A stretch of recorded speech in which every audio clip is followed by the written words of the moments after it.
Mario Suárez o la lucha por la democracia. Ensayo autobiográfico, político e ideológico. Capítulo 2. Republicano y antifascista.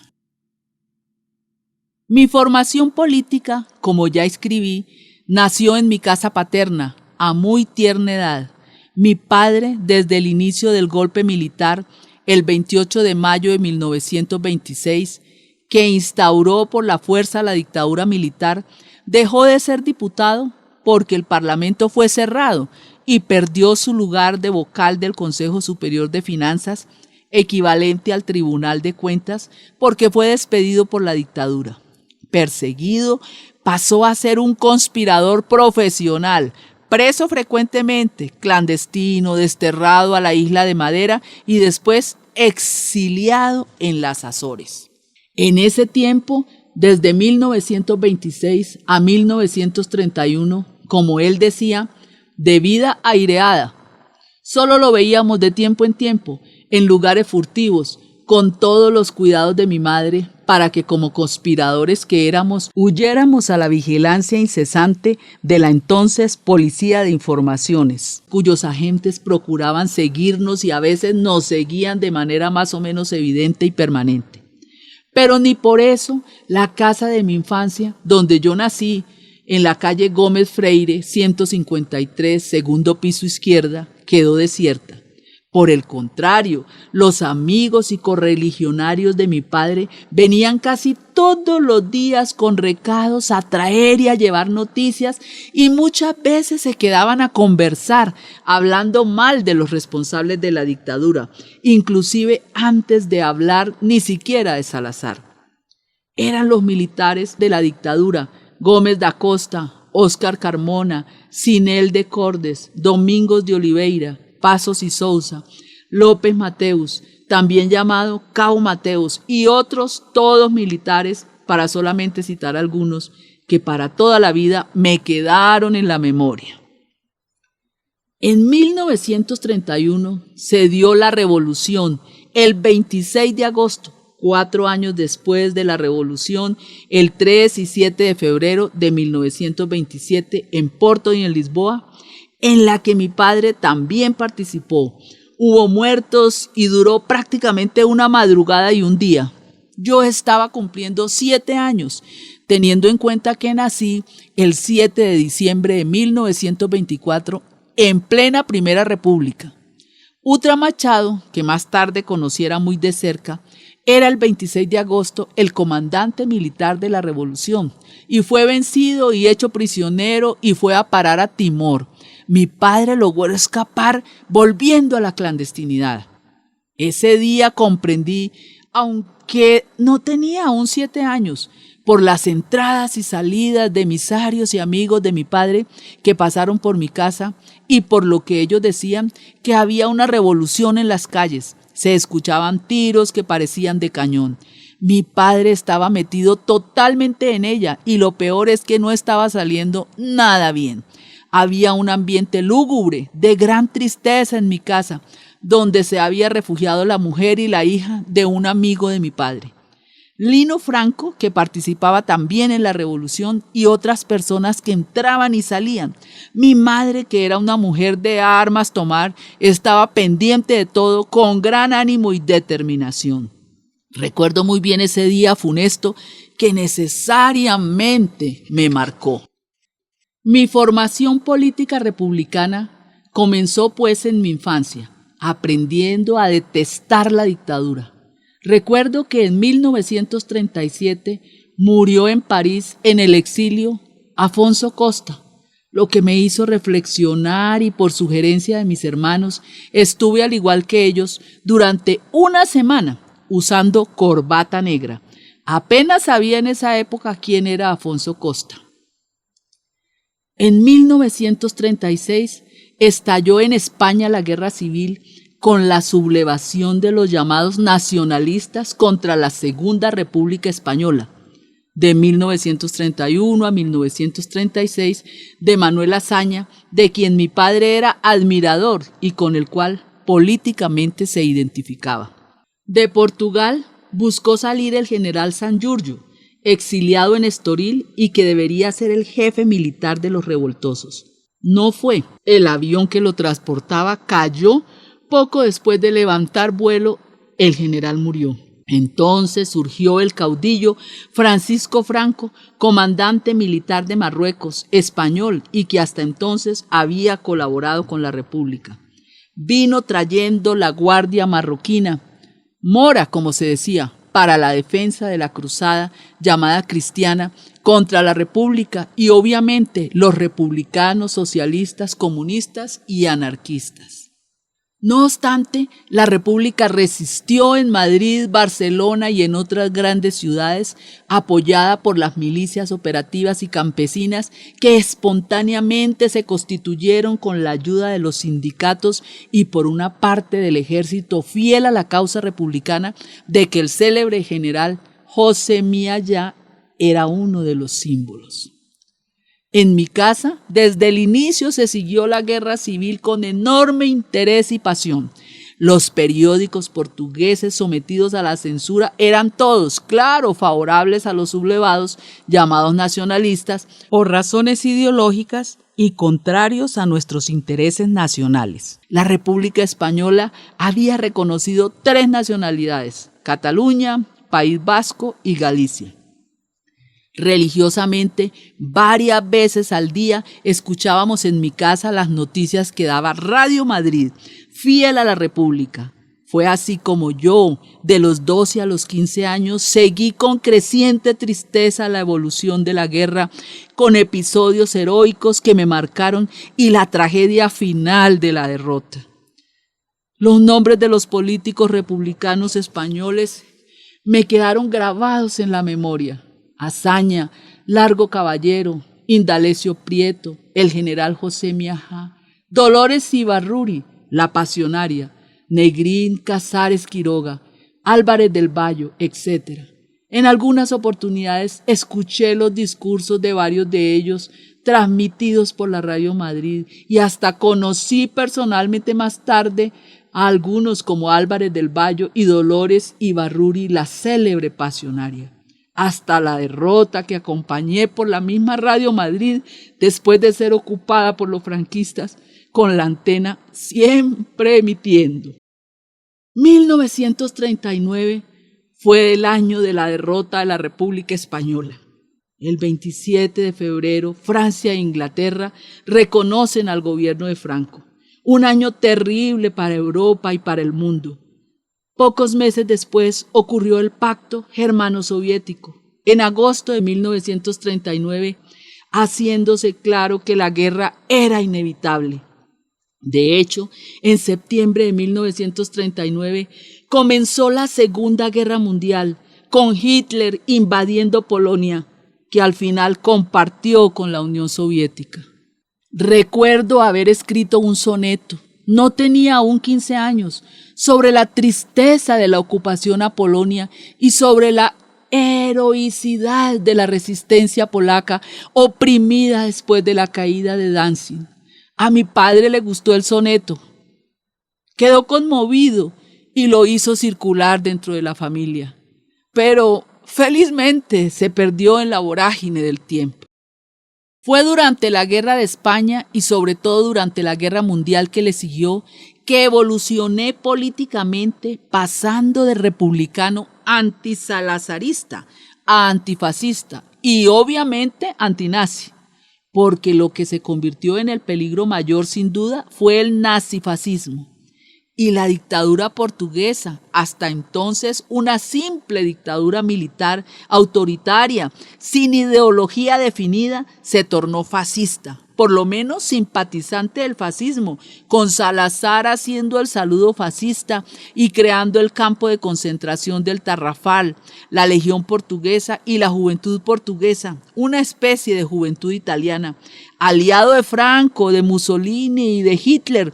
No obstante, nunca tuvo el coraje de terminar las relaciones con Inglaterra, que aún no era la de Churchill, sino la del falso pacifista Neville Chamberlain. 1940 fue el año de la invasión de Francia, del embarque en Dunkerque de los ingleses y de la huida para Londres después de la caída del gobierno de Paul Reynaud, de la sustitución de Chamberlain por Churchill y de Gaulle, que anunció por la BBC que Francia perdió una batalla, pero no perdió la guerra. Palabras estimulantes que dieron origen al comienzo de la resistencia en ese momento de enorme desánimo. Era necesario reaccionar y ciertamente por eso pasé de simple republicano a antifascista sin dejar de ser republicano por los 7 costados. En octubre de 1942, cuando entré a la Facultad de Letras con 17 años, ya era antifascista por convicción, dadas las enseñanzas de la Guerra de España que tanto me influenciaron. En el último año del liceo me torné finalmente un alumno razonable. Conocí y conviví con 3 profesores que me influenciaron política y culturalmente y me convencieron a última hora de no ingresar a la Facultad de Derecho como pensaba, pero sí a la Facultad de Letras. Álvaro Salema, profesor de filosofía, sergiano y antiguo deportado a las Azores, en la misma prisión en que mi padre estuvo en Ángara del Heroísmo. Álvaro Cuñal, licenciado en Derecho, comunista convencido que acababa de salir de la prisión y como no podía ser profesor ni siquiera en la enseñanza privada, mi padre lo contrató como regente de estudios del colegio. También fui muy influenciado por él, sin embargo no hasta el punto de convertirme al comunismo. Y Agostino da Silva, sergiano y cultivador de cereales, místico, laico, que me dio clases de cultura general, peripatéticas, porque paseábamos por las calles de la ciudad conversando, para abrirme un poco la inteligencia, que mi padre, buen pedagogo, juzgaba entonces bastante adormecida. Fueron ellos, cada uno a su manera, los que también me hablaron de la guerra que pasaba en el mundo y que era para todos absolutamente decisiva, de las mañanas que cantan, me hablaba Cuñal, de la libertad en riesgo, de los horrores de la dictadura, de la necesidad de resistir todos y de los movimientos culturales, literarios y artísticos, los únicos que se manifestaban o que me llegaban a los oídos. A pesar de todo, tiempos muy negros y más trágicos que los de ahora. Me llevaban a exposiciones, me hablaban de manera muy crítica, casi con desprecio, de las figuras de la dictadura, en especial de Salazar y de Carmona, de la policía política y de sus violencias e ilegalidades, de la censura y también de las grandes figuras antifascistas que entonces se destacaban y que vendría más tarde a conocer. Me sugerían películas y exposiciones para ver y libros para leer, transformando realmente, como después comprendí, mi casi indiferencia cultural en una curiosidad devoradora que no obstante poco abarcaban los deberes escolares. Mientras tanto, para ser objetivo en el examen de admisión a la facultad y al finalizar el entonces 7º año, obtuve como calificación 14 y 15, excepto en latín, que pasé con unos míseros 10. En octubre de 1942, cuando entré a la Facultad de Letras, llevaba ya un bagaje político considerable.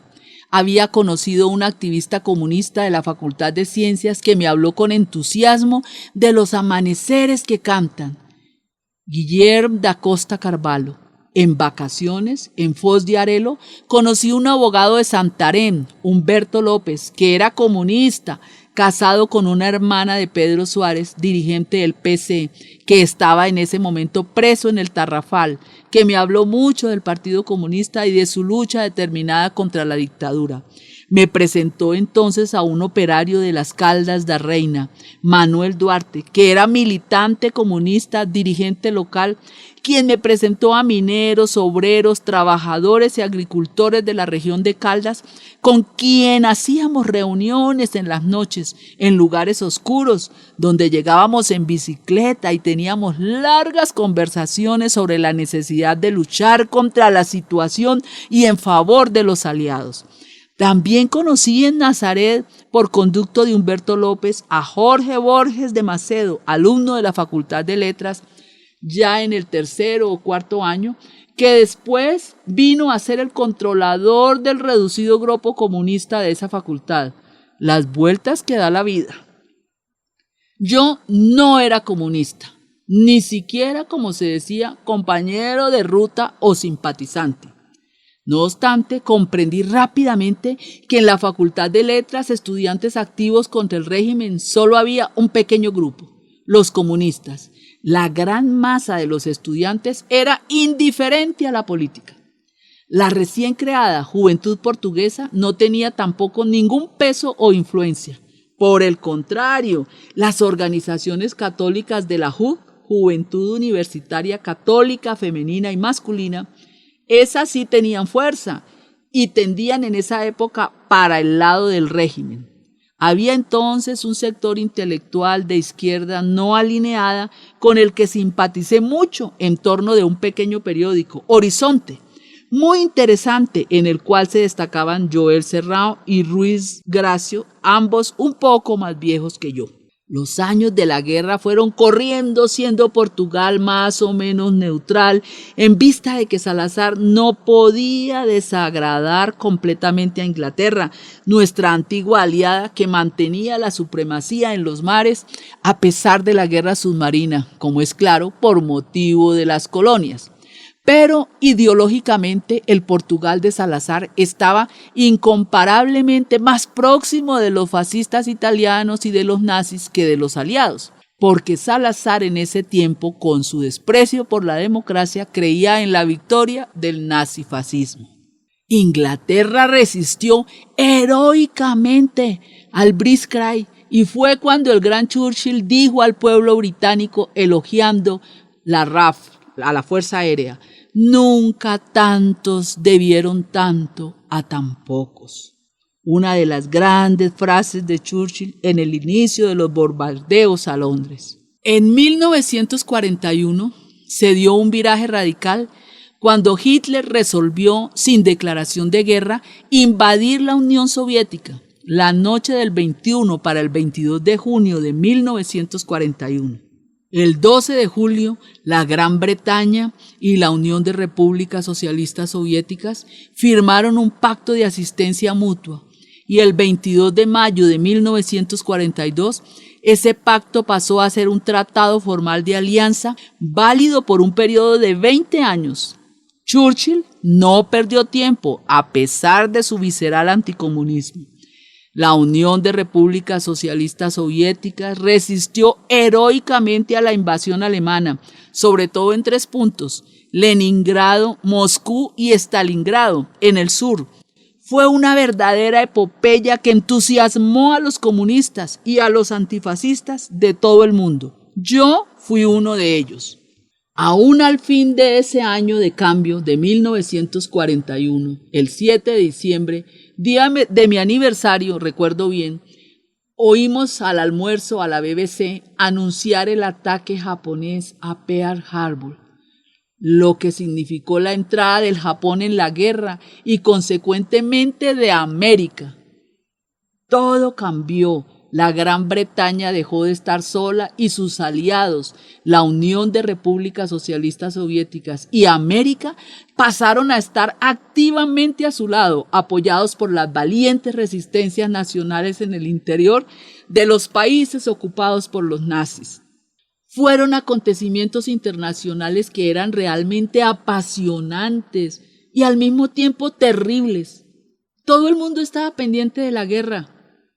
Esos acontecimientos me hicieron olvidar el inaceptable pacto germano-soviético y aproximarme al Partido Comunista como compañero de ruta y después adherir al Partido Comunista Portugués a finales de 1942-1943. No fue un cambio fácil para mí. Por el contrario, mi padre, antiguo republicano, desconfiaba de los comunistas y había vivido intensamente la guerra de España, conociendo bien las responsabilidades y el sectarismo de los comunistas que ellos habían manifestado en el campo republicano.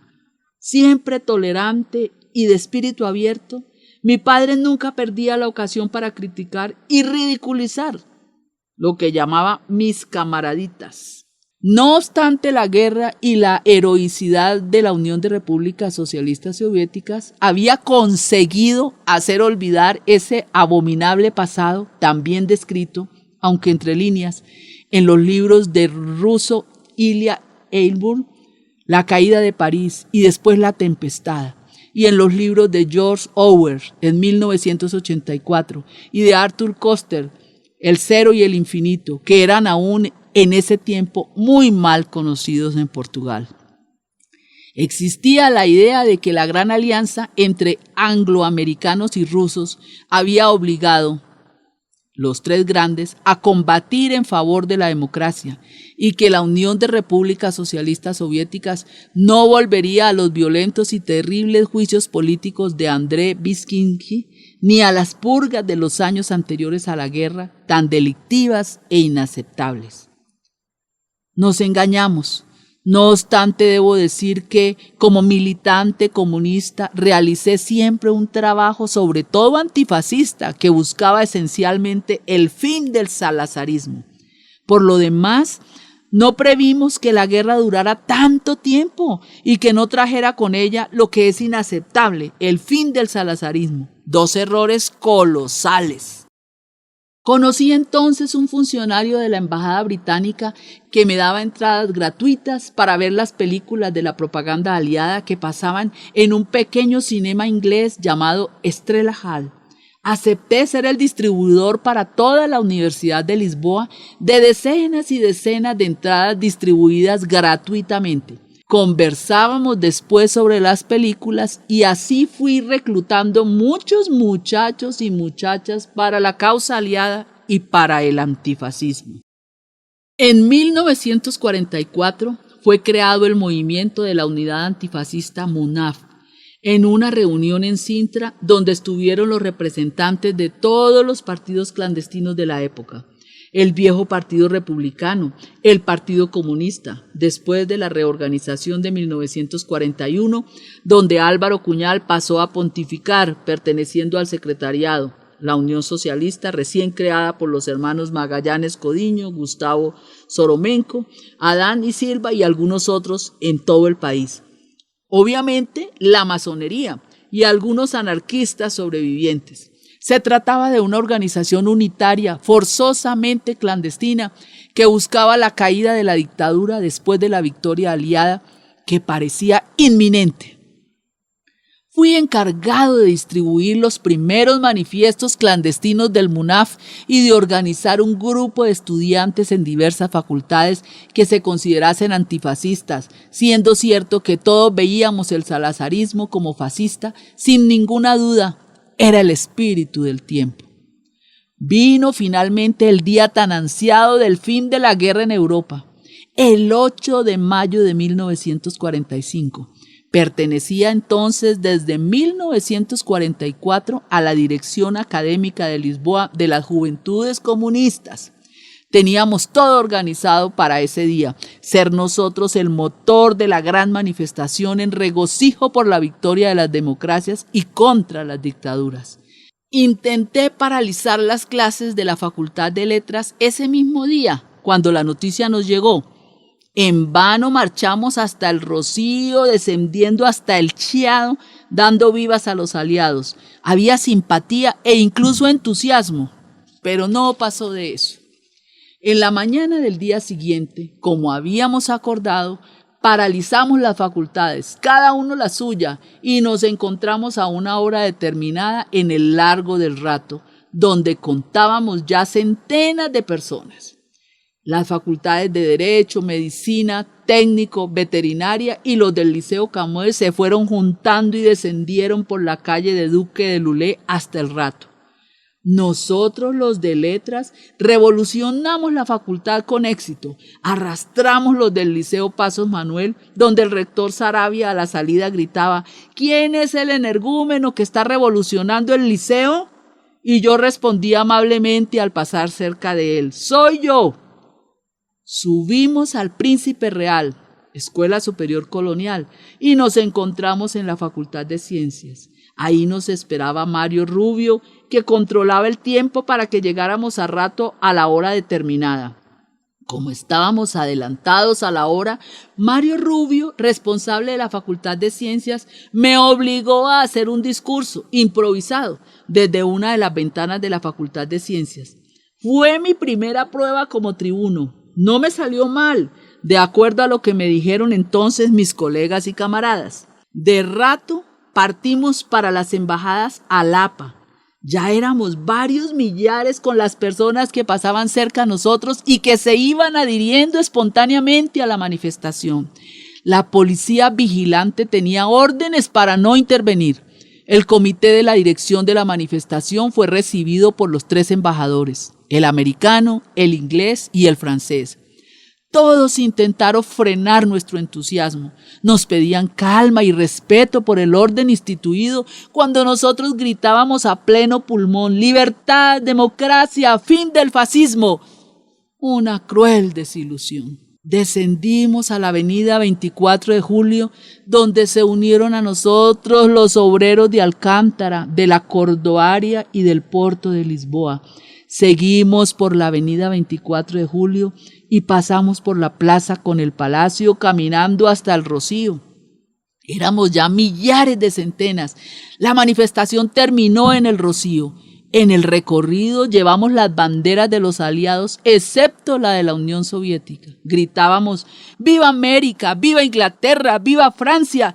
¡Y viva la otra!, con gran insistencia. Ignorábamos que ya entonces las cancillerías occidentales preparaban los escenarios de la Guerra Fría, lo que salvó el salazarismo y el franquismo por 3 décadas más. Fue la gran traición de las democracias a los miembros de la resistencia, en especial a los pueblos peninsulares, a Grecia y a otros varios países europeos que lucharon como pudieron contra el nazismo-fascismo en todas sus modalidades. La guerra se ganó bajo el ondear de la bandera de la democracia, dijo Salazar en un discurso de la época, y agregó: Portugal es una democracia orgánica, suprema hipocresía. Y anunció entonces que iríamos a tener elecciones tan libres como en la libre Inglaterra. Inauguró así los periodos llamados de libertad suficiente durante cada mes y medio que antecedía las pseudoelecciones salazaristas. Una farsa, para inglés ver, como decíamos, que se repetiría por casi 3 décadas.